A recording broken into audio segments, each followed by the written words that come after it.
കൊടുക്കേണ്ട സമയമൊക്കെ ഇതിൽ എഴുതിയിട്ടുണ്ട്. ഞാൻ സമയത്തിന് കൊടുത്തോളാം. മുമ്പൊക്കെ ഹരിയേട്ട മുത്തശ്ശിക്ക് മരുന്ന് കൊടുക്കാൻ പറയുമ്പോ എനിക്ക് മടിയായിരുന്നു. ഇപ്പൊ എനിക്കതില്ല ഹരിയേട്ട. മുത്തശ്ശിയെ ഞാൻ നോക്കിക്കോളാം.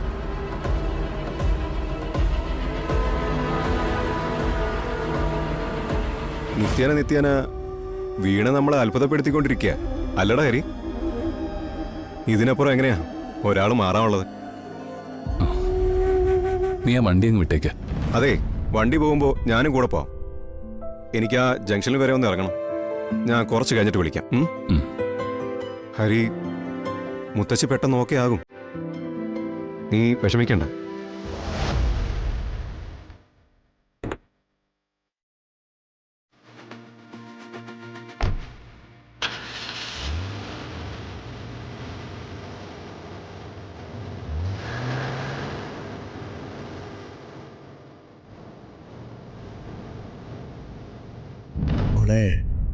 മുത്തശ്ശി ഒന്ന് ഉറങ്ങുന്നെങ്കിൽ ഉറങ്ങിക്കോട്ടെ.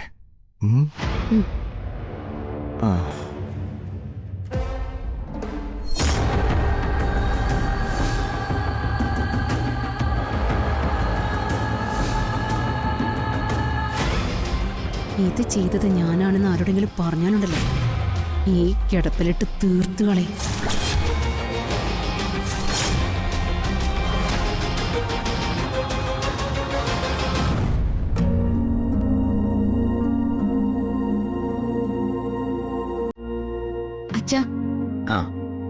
ഞാൻ പുറത്തു പോയിട്ട് വരാം.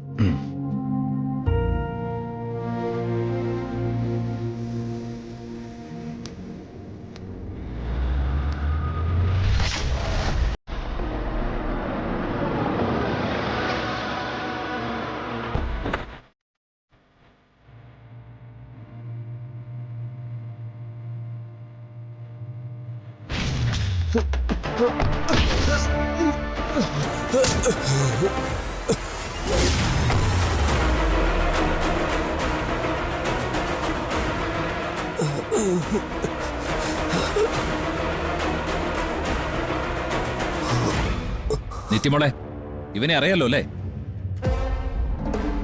ഇവൻ കാരണമല്ലേ മോള് വിവാഹത്തിന് സമ്മതമല്ല പറഞ്ഞത്? അതെ, കാര്യങ്ങളൊക്കെ നിത്യമോള് പറഞ്ഞല്ലോ. ഇവനൊന്ന് കൈ കിട്ടാൻ വേണ്ടി കുറച്ച് ബുദ്ധിമുട്ടേണ്ടി വന്നു.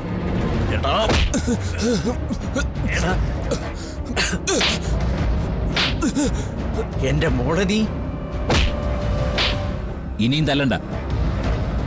അവന് കൊടുക്കാനുള്ളതൊക്കെ ഞാൻ കൊടുത്തു കഴിഞ്ഞു. ആര് പറഞ്ഞാടാ നീ ഇങ്ങനെ ഒരു കാര്യം ചെയ്തേ? പറഞ്ഞേൽപ്പിച്ച ആളെ നമുക്ക് ഇങ്ങോട്ട് വിളിക്കാം. ഇവനെ കൊണ്ട് തന്നെ വിളിപ്പിക്കാം. വിളിക്കടാ. ഇടാ, ഈ ഉമ്മറത്ത് കിടന്ന് ചാവണ്ടെന്നുണ്ടെങ്കിൽ വിളിക്കാനാ പറഞ്ഞത്. വിളിക്കടാ.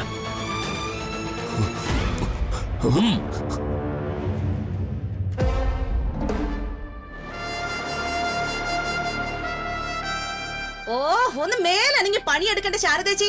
ദേ, ഒരു കാര്യം ഞാൻ എല്ലാരോടും കൂടെ പറഞ്ഞേക്കാം.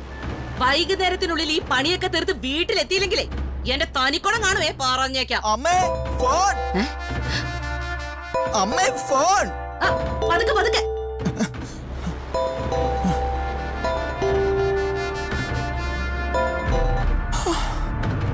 ഹലോ, ഞാൻ ഗിരിയ. എന്താ ഏടാ? ഞാൻ ഏൽപ്പിച്ച കാര്യങ്ങളൊക്കെ വൃത്തിയായിട്ട് ചെയ്തോ? ചെയ്തു. കാര്യങ്ങളൊക്കെ കൊച്ചമ്മ വിചാരിച്ച പോലെ തന്നെ നടന്നു. എന്നിട്ട് വീഡിയോ എത്തിക്കാൻ പറഞ്ഞെടുത്ത് തന്നെ ഞാൻ എത്തിച്ചിട്ടുണ്ട്. അതിന്റെ ഫലം കാണുകയും ചെയ്തു. ആ സുജാതയും അവരുടെ ഭർത്താവും കൂടെ കല്യാണം വേണ്ടെന്ന് വെക്കാനുള്ള തീരുമാനത്തിലാ. അതെ കൊച്ചമ്മേ, അവരിപ്പോ അവളുടെ വീട്ടിലേക്ക് വരും. കൊച്ചമ്മ കൂടെ അങ്ങോട്ട് വരികയാണെങ്കിൽ ആ കാഴ്ച കണ്ണു നിറച്ച് കാണാം. ഞാൻ വരുവടാ. അതിലും മനോഹരായ എന്ത് കാഴ്ച എനിക്ക് കാണാനുള്ളത്. ഞാൻ പെട്ടെന്ന് തന്നെ എത്തിയേക്കാം. എന്തായാലും നീ മിടുക്കനാടാ. ഇത്ര പെട്ടെന്ന് നീ എല്ലാം നടത്തി തരുമെന്ന് ഞാൻ പ്രതീക്ഷിച്ചേ ഇല്ല. എങ്കിൽ ശരി. സുജാതെ, കാര്യം ഇവൻ കാശിന് വേണ്ടി ഗുണ്ടാപ്പണി ചെയ്യുന്നവനാണെങ്കിലും ഒരു കാര്യം പറഞ്ഞ് ഏൽപ്പിച്ച അത് വള്ളി പുള്ളി തെറ്റാതെ പറയാനറിയാം. മിടുക്കനാ.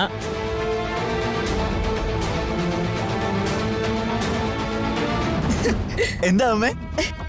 അതെ, പെട്ടെന്ന് ഒരിടം വരെ പോണം. എങ്ങോട്ട്?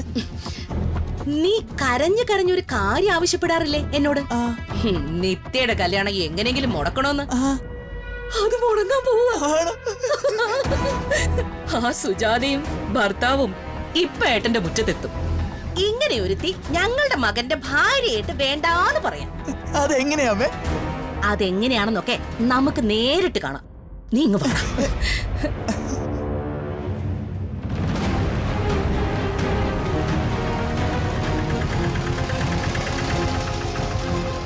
ആ, വാടാ, വേഗം വാ.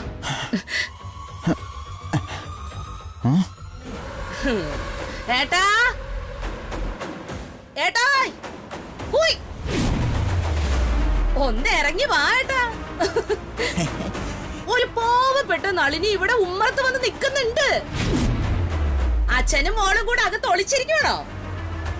ഒന്ന് ഇറങ്ങി വന്നാട്ടെ. ഞാനൊന്ന് കണ്ണ് തുറന്ന് കാണട്ടെ രണ്ടെണ്ണത്തിന്.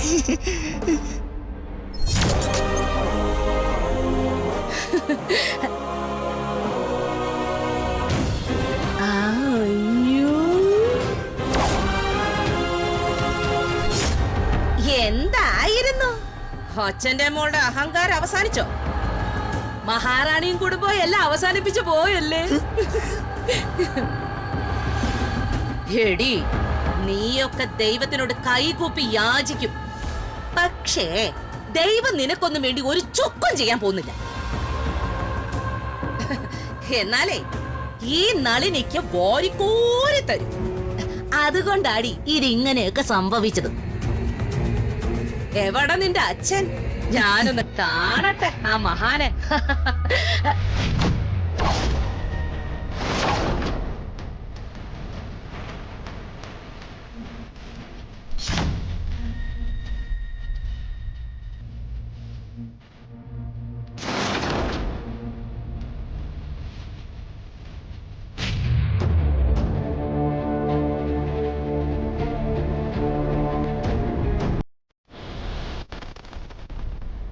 എന്താ നളിനി? എന്നെ മഹാറാണി എന്നൊക്കെയാണ് നളിനി സംബോധന ചെയ്യുന്നതെന്ന് ഞാൻ അറിഞ്ഞില്ല. നളിനിയെ ഇങ്ങോട്ട് വിളിച്ചു വരുത്തിയ ആളെയല്ലേ നളിനിക്ക് കാണേണ്ടത്. ഇങ്ങോട്ട് വേണം ഇറങ്ങ. അമ്മേ, ഓടിക്കോ. നിക്കടവിടെ. കാര്യങ്ങൾ ചോദിച്ചറിഞ്ഞപ്പോ ഇവൻ എന്നോട് പറഞ്ഞു നളിനി ഇവന് കൂലി കൊടുത്തിട്ടില്ലാന്ന്. ഒരു തൊഴിൽ പ്രശ്നമല്ലേ, അതങ്ങ് പരിഹരിച്ചേക്കാമെന്ന് കരുതി. ഇവനെ ഞാൻ അറിയത്തുകൂടിയില്ല. ഇവനെ ഞാൻ കണ്ടിട്ടുകൂടിയില്ല. മിണ്ടിപ്പോരുത്. ഇവൻ വിളിച്ചപ്പോ നളിനി ഇവിടെ വന്നിട്ടുണ്ടെങ്കിൽ എല്ലാത്തിന്റെയും തെളിവ് അതിലുണ്ട്. നിങ്ങൾ എന്താ കരുതിയത്? എന്തെങ്കിലും ഒരു തെറ്റിദ്ധാരണ ഉണ്ടാക്കിയാൽ അതിന്റെ പേരിൽ ഞാനും എന്റെ കുടുംബവും ഈ ബന്ധം ഉപേക്ഷിച്ച് പോകുമെന്നോ? ഞങ്ങൾ മനുഷ്യരാണ്. നിന്നെയും നിന്റെ മകനെയും പോലെ മൃഗങ്ങളല്ല. ചോദിക്കുമോളെ, നിന്റെ അമ്മായിയുടെ മുഖത്ത് നോക്കി ചോദിക്കാനുള്ളതെല്ലാം ചോദിക്ക്. നിന്നിൽ നിന്ന് ഞാൻ ഇത്രയും പ്രതീക്ഷിച്ചില്ല. എന്റെയും അച്ഛന്റെയും ശവമാണോ നിങ്ങക്ക് വേണ്ടേ? അരുതാത്ത വാക്കുകളൊന്നും പറയില്ലേ മോളെ. അപ്പൊ പിന്നെ നളിനി അതങ്ങ് ആഗ്രഹിച്ചു പോവും. അതെ, ഇനി ഇതിലൊരു തീരുമാനം എടുക്കേണ്ടത് നിത്യയുടെ അച്ഛനാ. ഈ കള്ളക്കൂട്ടങ്ങളെ എന്താ ചെയ്യേണ്ടതെന്ന് പറ.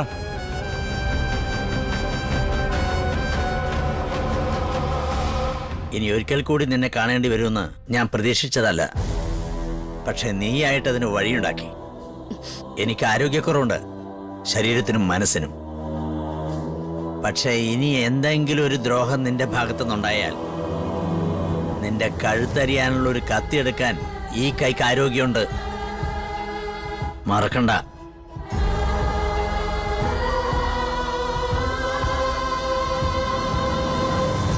നളിനി, ഞാൻ ഈ നാടിന് കാവൽ നിൽക്കുന്ന ഒരു പട്ടാളക്കാരനാ. ഈ നിൽക്കുന്നത് എന്റെ മകന്റെ ഭാര്യയാകാൻ പോകുന്ന പെൺകുട്ടിയാണെങ്കിൽ ഇവിടെയും രഘുവിന്റെ കാവലുണ്ടാവും. അതിർത്തി ഭേദിച്ച് അകത്തേക്ക് വന്നാ പിന്നൊരു പട്ടാളക്കാരൻ എന്താ ചെയ്യാന്നറിയാലോ? കൊല്ലും. ഒരു ദയയില്ലാതെ കൊല്ലും. ഗുണ്ടയും വിളിച്ചിറങ്ങിക്കോ. ഇറങ്ങാൻ. വാടാ.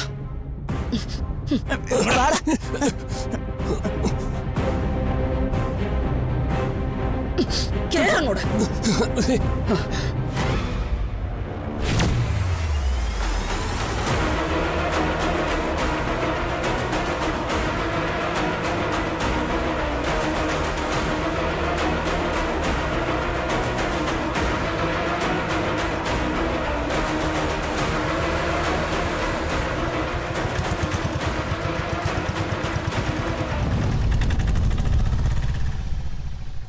മോളെ, പെൺകുട്ടികൾ ഇത്രയും പാവമായി പോവരുത്. പ്രത്യേകിച്ചും ഈ കാലത്ത്. നിനക്ക് ചോദിക്കാനും പറയാനും ആരും ഇല്ല എന്നുള്ള തോന്നൽ ഇനി വേണ്ട. നീ ഞങ്ങളുടെ മകളാണ്. അപ്പോ ആ ഒരു പ്രശ്നം കൂടി അങ്ങ് അവസാനിച്ചു. എങ്കിൽ പിന്നെ കഴിഞ്ഞ മാസം മുടങ്ങിപ്പോയൊരു കാര്യം ഇപ്പൊ നമുക്കങ്ങ് ചെയ്താലോ സുജാതെ? ആ ചെയ്യാം.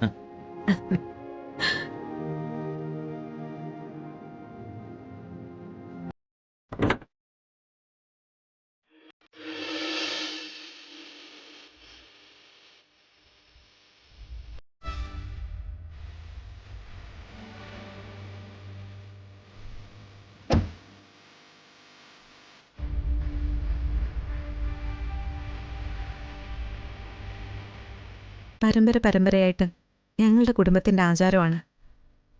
നിശ്ചയത്തിനും വിവാഹത്തിനും മരുമകൾ അണിയേണ്ട ആഭരണങ്ങളാണിത്. വാങ്ങിക്കോളൂ മോളെ.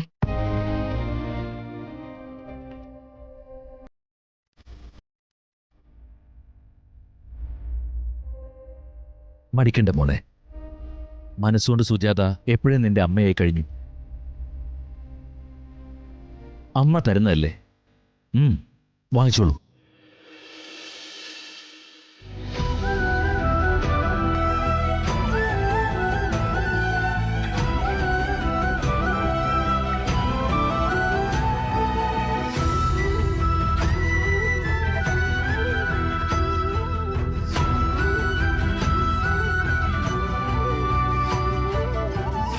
അച്ഛനോടും അമ്മയോടും ഒരു കാര്യം കൂടി എനിക്ക് പറയാനുണ്ട്. നിങ്ങൾ എന്നോട് കാണിക്കുന്ന സ്നേഹം എനിക്കറിയാം. പക്ഷെ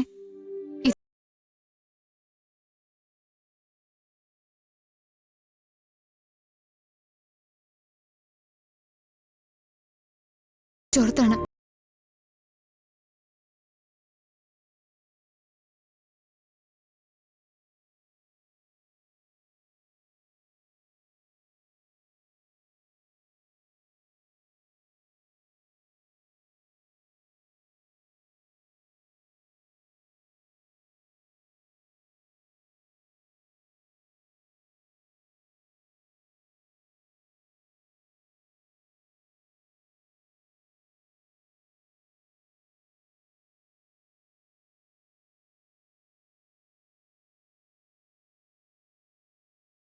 മോളെ, അച്ഛന്റെ അഭിമാനത്തിന് ഇത്രയും വില കൊടുക്കുന്ന കുട്ടികൾ ഇപ്പൊ അപൂർവ.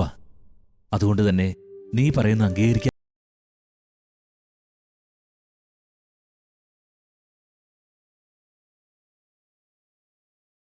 പക്ഷേ നിശ്ചയം നാളെ തന്നെ നടത്തണം. ഇനി അതിനെന്തെങ്കിലും തടസ്സമുണ്ടോ? ഇല്ലമ്മേ, നിശ്ചയം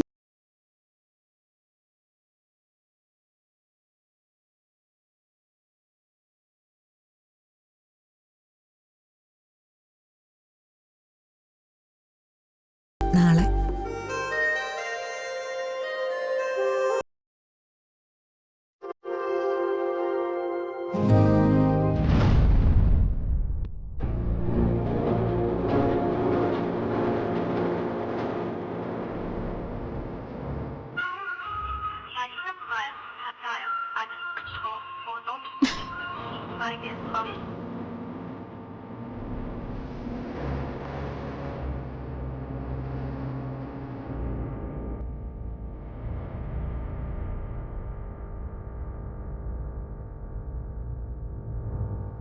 ഹലോ എന്താടി? ശ്രേയ, അന്ന് ഫോട്ടോഷൂട്ട് ചെയ്ത ഡയറക്ടറില്ലേ, പുള്ളിക്കാരൻ ഗൾഫിൽ എന്തോ ഷോ നടത്തുന്നുണ്ട്. ആ അതിന്റെ ആവശ്യത്തിന് വേണ്ടി വിപിനോടൊന്ന് സംസാരിക്കണമെന്ന് പറഞ്ഞു. ഓ ഞാൻ സാറിന് നമ്പർ കൊടുത്തു. സാറ് വിളിച്ചിട്ട് കിട്ടുന്നില്ല എന്ന് പറഞ്ഞു. ഇപ്പോ ഞാനും ഒന്ന് വിളിച്ചു നോക്കി, കിട്ടുന്നില്ല. അയ്യോ, അത് ഞാൻ പറയാൻ മറന്നു. വിപിൻ ഇന്ന് വെളുപ്പിന് തിരിച്ചു പോയല്ലോ.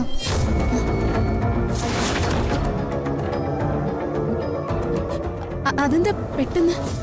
അവന്റെ വരവും പോക്കും ഒക്കെ അങ്ങനെയാ, പ്രത്യക്ഷപ്പെടുക അപ്രത്യക്ഷനാകുക.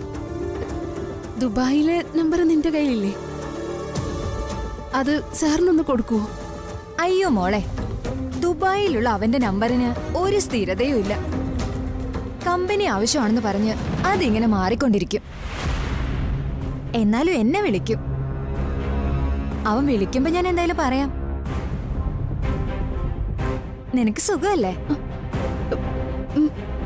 സുഖം.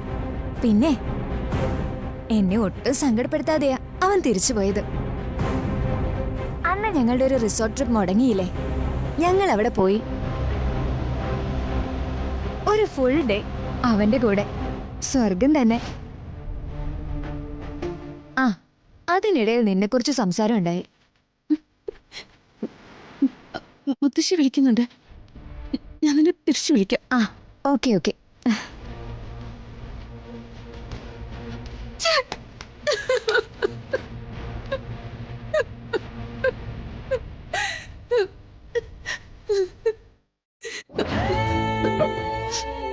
എന്താ മോളെ, എന്ത് പറ്റി? ഒന്നുമില്ല. അല്ല പിന്നെ നീ എന്താ ഈ കാണിക്കുന്നേ? മോളെ, എന്തെങ്കിലും പ്രശ്നമുണ്ടെങ്കിൽ നീ പറ. എനിക്കൊരു കുഴപ്പമില്ലെന്ന് പറഞ്ഞില്ലേ? അച്ഛനൊന്ന് പോകുന്നുണ്ടോ? ഒന്ന് പോവാനാ പറഞ്ഞത്. ആ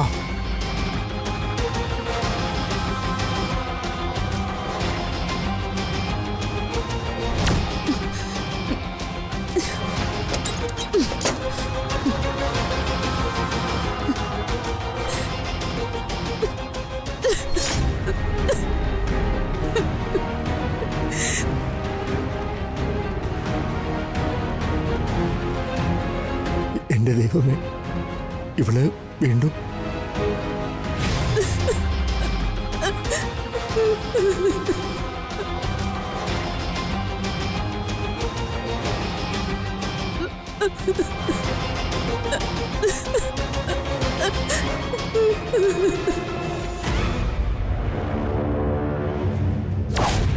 കമ്പ് കടിച്ചാച്ച് ഇന്നത്തെ അവധി നടക്കും.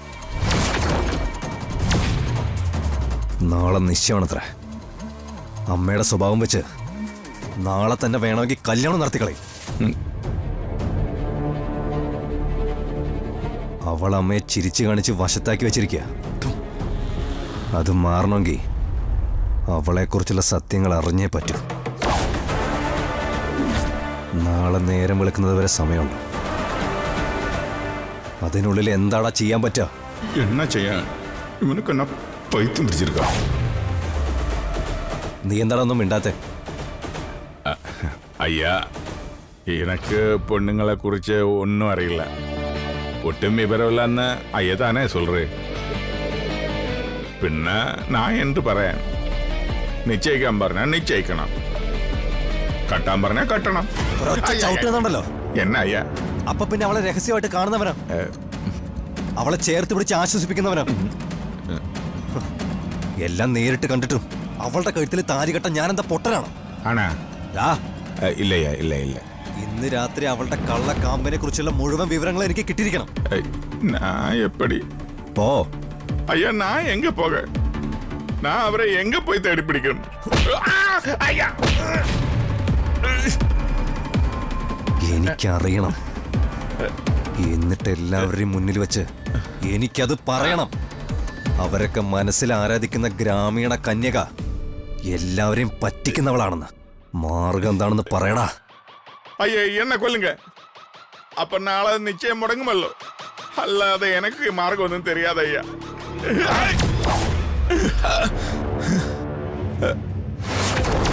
ഞാൻ കണ്ടെത്തും. അവനെ ഞാൻ കണ്ടെത്തും. ഈ കല്യാണ നിശ്ചയം ഞാൻ നടത്തില്ല. ജീവനെ ഒരാളും മണ്ടനാക്കില്ല.